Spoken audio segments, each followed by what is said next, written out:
Mike Adams. It's like 700,000 people have been killed by SSRI drugs alone since the year 2000. It's unreal. The Health Ranger Report. The drug industry has declared war on humanity, and the prostitutes in Washington are just going right along with it. They don't give a damn. It's time for the Health Ranger Report. The Health Ranger Report. And now from naturalnews.com, here's Mike Adams.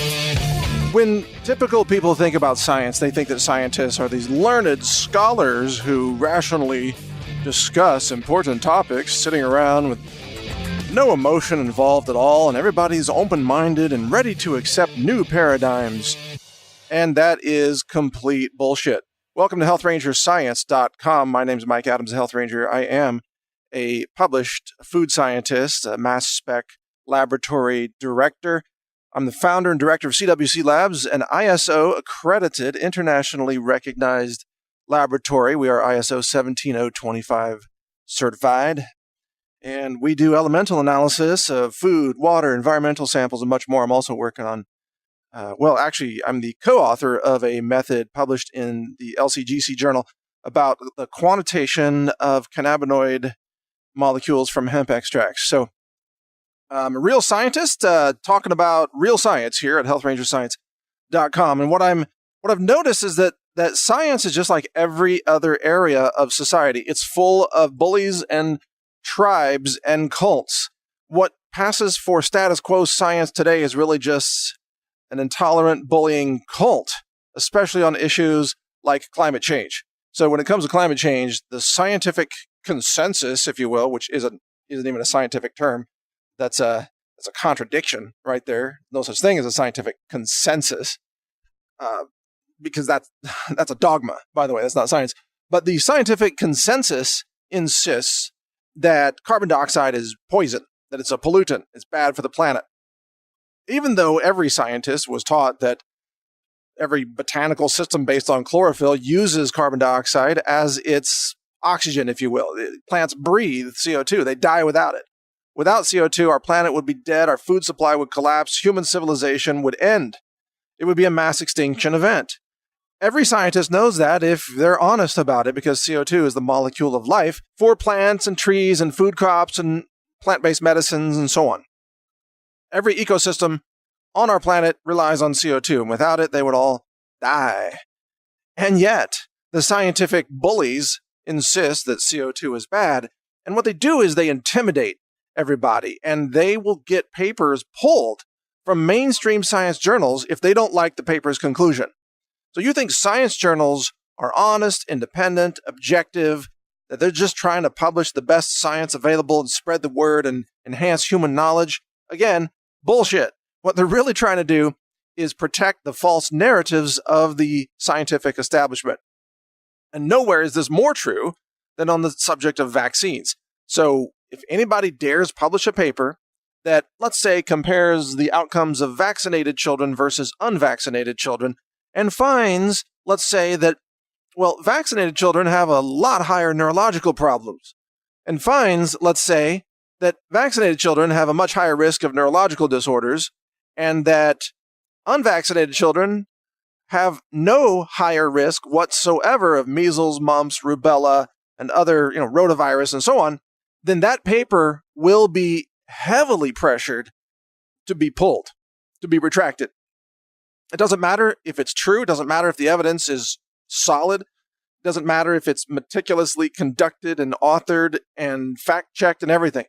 Just the conclusion alone, being opposed to the vaccine establishment, will get that paper subjected to intense targeting for destruction, for a retraction, because it opposes the financial interests of the pharmaceutical industry, which heavily influences the scientific establishment. In other words, most of what passes for science today is nothing but prostitution. I mean, these so-called scientists are just corporate whores, and they're promoting the interests of Monsanto and DuPont and the pesticide companies and the GMO companies and the pharmaceutical companies, or the world globalist governments when it comes to issues like climate change. Most of these scientists are just sellouts and whores because they get grant money from governments and from universities and from corporations that control the narrative. You see, science is not, at least as it's practiced today, it is not a search for truth. I mean, that would be real science, but that's not what's practiced today in the name of science.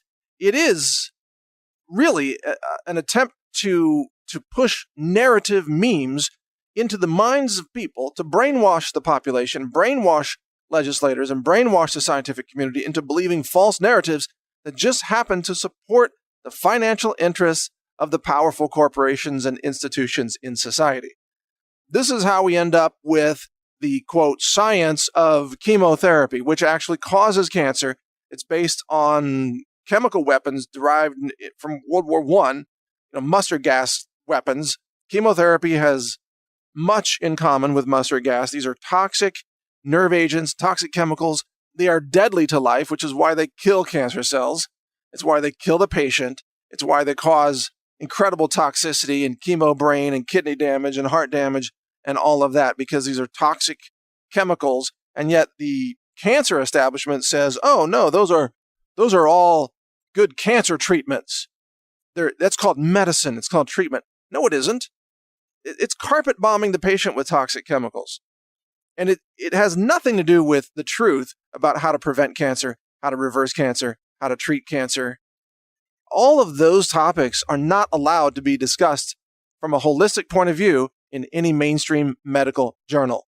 Because, again, science, as it's practiced today, is a cult. It's tribalism. It's bullying. It's a gang. I mean, the scientists, the way they practice their dark art today, they're really just gangbangers who, they don't carry handguns to shoot people. Instead, they just shoot down any ideas that they don't agree with, and they censor and they intimidate, and they will get your funding cut off. That's why I can say all of this, because I'm not funded by any university. I'm not funded by government grants. I'm not funded by any powerful corporation. That's why you can trust what I'm saying above everybody else who gets money from corrupt institutions. I mean, think about it. Who should you really trust in society? Someone who is representing the people and is financially independent from all the systems of corruption, or a so-called scientist on TV who is funded by the very corrupt institutions that are destroying our world, poisoning our food, poisoning our water supply with fluoride, poisoning everything in society, and telling us to eat more GMOs and more pesticides. Really, who should you trust more? The answer is obvious. You trust people who are independent scientists. Yet the status quo is trying to destroy independent science and make sure that anybody who conducts science or publishes a science paper or anything like that is financially tied to the institutions that control the financial or the scientific narrative. They want to make absolutely sure that no one can ever challenge the status quo or publish a paper that contradicts their fake science narratives. That's the real goal. That's where it all comes from. That's what you really need to understand about science. So whether the issue is GMOs or climate change or pesticides or vaccines or fluoride or, any similar topic, know that the status quo is constantly lying to you in exactly the same way CNN is always lying to you about, let's say, politics or Donald Trump or elections or the Russian hacking conspiracy, which is totally fabricated, completely made up, 100% fiction. That they don't care that it's fiction. They're going to push it anyway. That's the same way they push the science of climate change, the science of global warming, the science of GMOs, the science of why pesticides are safe to eat in unlimited quantities, the science of why children can be vaccinated with 10,000 vaccines all at once, and it's all fine. That's the kind of nonsense that they push every day. They are liars. They are whores. They are dishonest. They are destructive to life on our planet. They know they are lying. They are openly engaged in evil. They accept money to push their lies, and they don't represent legitimate science in the least. They're not real scientists. They are propagandists. They are propagandists pretending to be scientists, and they are science cultists and fanatics who worship a scientific or a fake science dogma rooted in delusion rather than reality. That's the truth about science that I have seen firsthand from being involved in the scientific community being a published scientist, running a science lab, authoring a best-selling science book, and engaging in all of these kinds of scientific activities, I see how the bullies of science operate, and it's not pretty, let me tell you. But thank you for listening. Share this podcast, and I appreciate all of your support. Go to healthrangerscience.com to hear more. Take care. Learn more at healthrangerreport.com.